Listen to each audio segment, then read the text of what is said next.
Ladies and gentlemen, welcome to Ozzy's Drives. Today we have a very special car and one of my favorites, BMW M2 Competition. Competition means it is more stable, it has a better cooling system, it has the M4 engine, it has strut bars in the front from the M4, it has better brakes, it is very light, rear-wheel drive, double clutch system, and very powerful. The car is warm and ready. I'm going to change to M1 mode. M1 mode means the double clutch system is set to the highest speed of shifting. The engine is the sharpest way possible. The ESP is on currently, and I will now accelerate a little bit and find out how the car behaves. 410 horsepower. Whoa. Okay. Holy crap.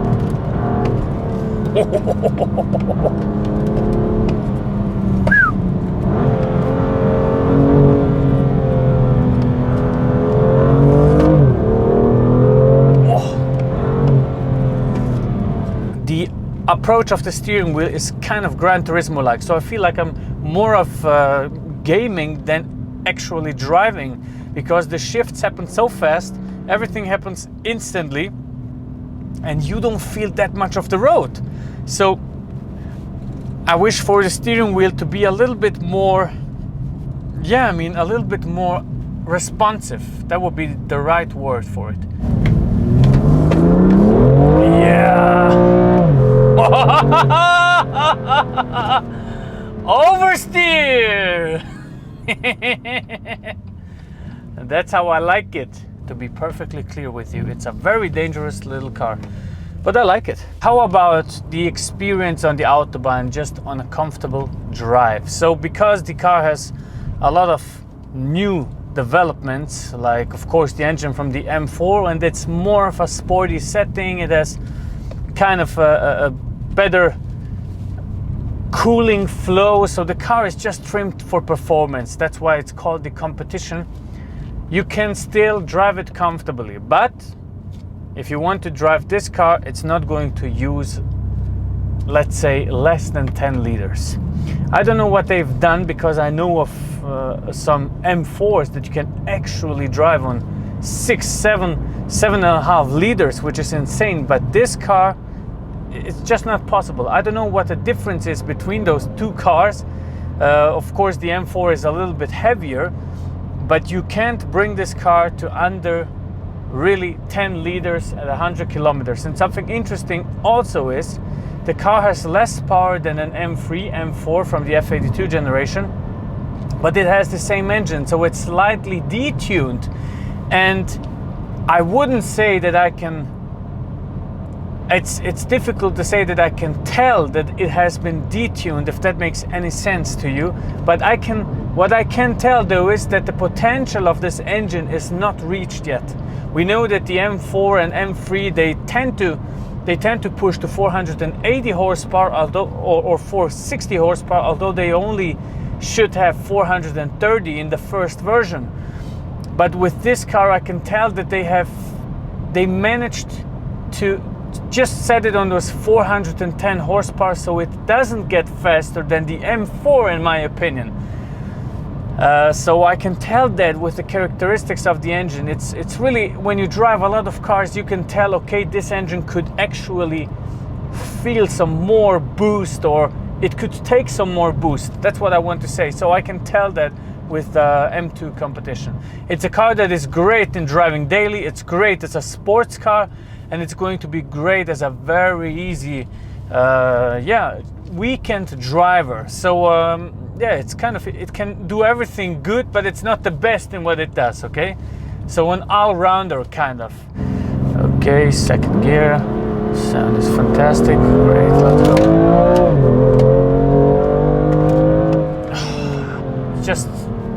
That was too fast, man.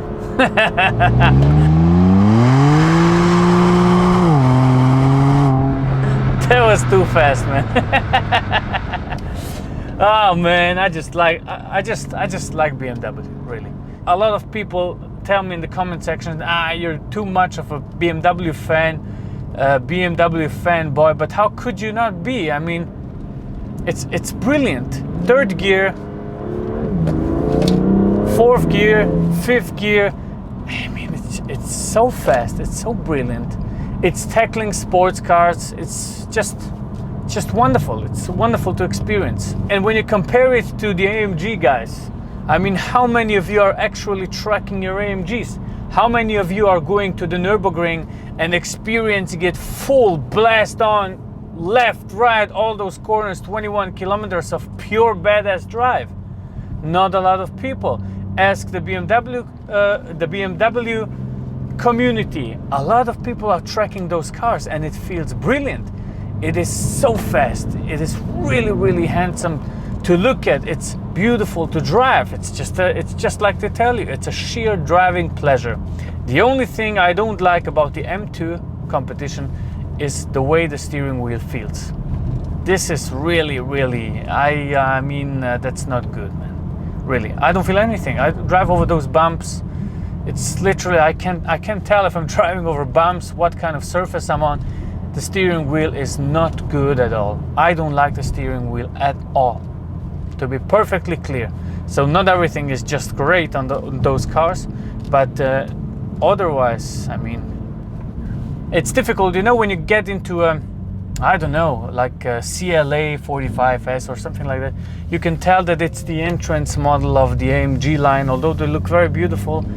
But I mean, the difference between an M2 and an M4 is really not that big. It's a little bit power-wise, maybe the size of the car, but I mean,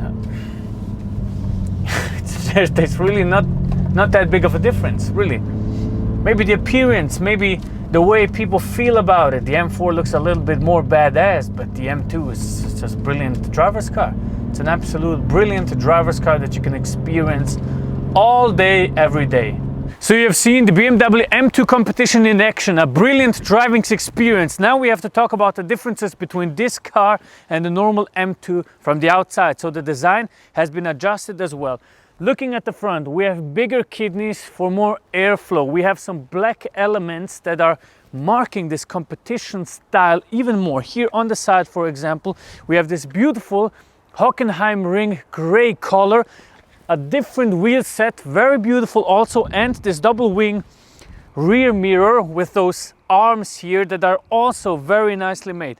Then at the side, black tinted windows from the back. Also here, a little spoiler on the back, carbon fiber spoiler, diffuser down here, and an M Performance exhaust system. This one is aftermarket for Miltech, but it would also look similar to this. What is the key difference though is the engine and the performance. So let's meet at the front. Have a look at this, very familiar, the S55 engine from the BMW M4 F80 generation. 410 horsepower, 550 Newton meters of torque, accelerates the car from 0 to 100 in 4.4 seconds with a dual clutch transmission, 4.6 with a manual gearbox. Tops out at 280 kph with the driver's package. Very nice. What we also have here for more stability is the CFRP, the material that is used in the i8, for example, on the monocoque. Here also in the BMW M3 and M4 strut bar. This helps with stability at the front, turning into corners. The car feels much more agile and much more brilliant to drive. Of course, an adjusted cooling system directly from the race department, and that makes it the perfect track car for your experience on the Nürburgring, maybe, or on the Hockenheim ring, like the color says. So now let's have a look at the interior. First look, what we have here is this plain carbon fiber down here and on the dashboard. Also, we have some leather parts that are very nicely made. For example, the steering wheel, also this armrest, and of course, new leather seats with the M2 emblem in the middle. Very nice Alcantara and leather combination, looks beautiful. On the door panel, we have also Alcantara with leather combination and this blue stitchings here, just making it more beautiful, this M blue. And then carbon fiber also, like here in the dashboard. For example, we have the same carbon fiber on the door. So very nice. Steering wheel, typical M steering wheel, but here with aluminium gear shifters, so very, very nice. To talk about technology, well, we have of course the BMW M gear knob here with the settings you can adjust. There are not a lot of settings down here. You can adjust your steering wheel, you can adjust the throttle response, and of course how fast the car shifts, and then you can save it on M1 and M2. That's typical BMW. You can also change that on the iDrive system. Other than that, the car is very simple, and that's what I like about it. It's simple and it's effective. That's what it should be. Take it for your day-to-day drive, go on track on the weekends. Beautiful experience. And something very fancy, you take your phone for example and you want to charge it. There is an adjustable bar here where you can put your phone in, and then it kind of adjusts itself, and now it's charging. That's about it for the interior. And if you want to check out more cars like this, make sure to scroll down on our YouTube page, subscribe and leave a like. Thank you very much.